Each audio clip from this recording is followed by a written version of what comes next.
urban development has forced many schools to shut down, but one organization serving a migrant community has a creative solution to dodge demolition.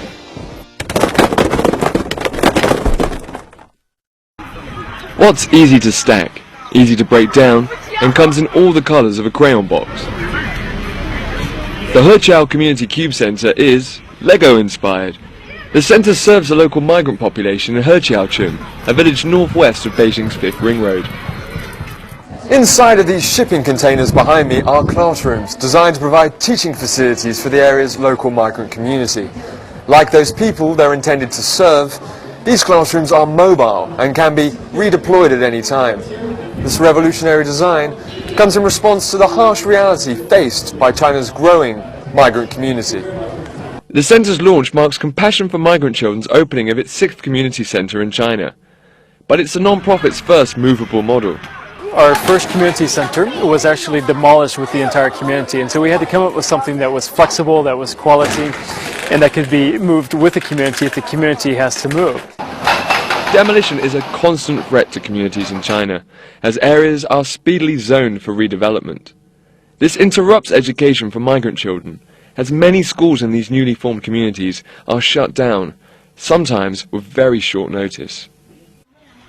Zheng Yun goes to the centre's free after-school program, along with most of his 4th grade classmates. Since kindergarten, he counts 5 different schools he's had to go to. It's all buzz as the students pour in, but when the bell rings at 4:30, there's an immediate switch to get down to work. The center provides them with good studying conditions. Most of them are migrant children, so their homes are pretty small, and it can get really hot in the summer. Here, it's much better. And so, CMC director and founder Jonathan Hirsch says the center wants to act as a support structure by operating in the heart of the community, bringing together migrants who have come from all different parts of the country. the social fabric that's been built up over thousands, if not hundreds if not thousands of years in the rural countryside, in their villages, have been torn apart. And so as they come to these cities and they enter into these migrant communities, they really struggle to build back all the intangible things that make up genuine community. The sustainable construct is much like the organisation itself, which after 5 years finally was recognised this March with government backing.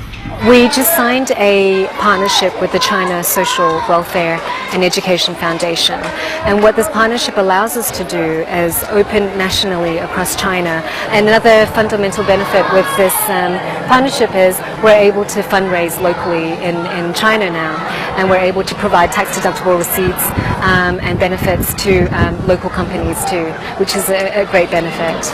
A huge victory, considering that operating as an NGO in China is not straightforward. Difficulties can arise due to restrictive government policies and a lack of trust.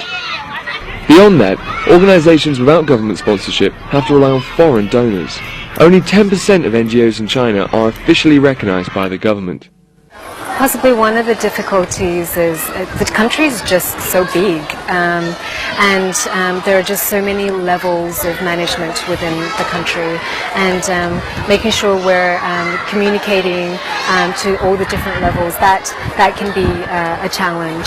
I think the government is fairly receptive of what we're doing and wanting to find out too, but if they don't know and they hear through someone else, that can put them at edge a little bit, thinking why did we hear through someone else? So having open communication and making sure that the right people know what we're doing, and so that we can continue to get support and continue to operate in these communities. I think that's one of the key challenges.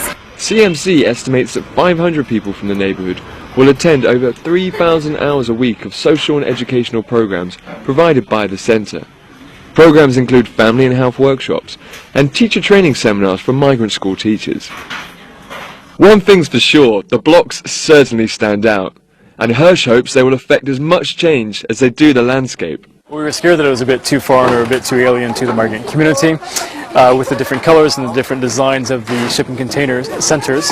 The very first day that we opened the center a few months ago, though, our fears were alleviated. The kids came through, they were very crazy about the center. It's like Christmas for everybody, including us, because we've worked so hard on it over the years. And the center has become like a living room of this migrant community where they can come and build relationships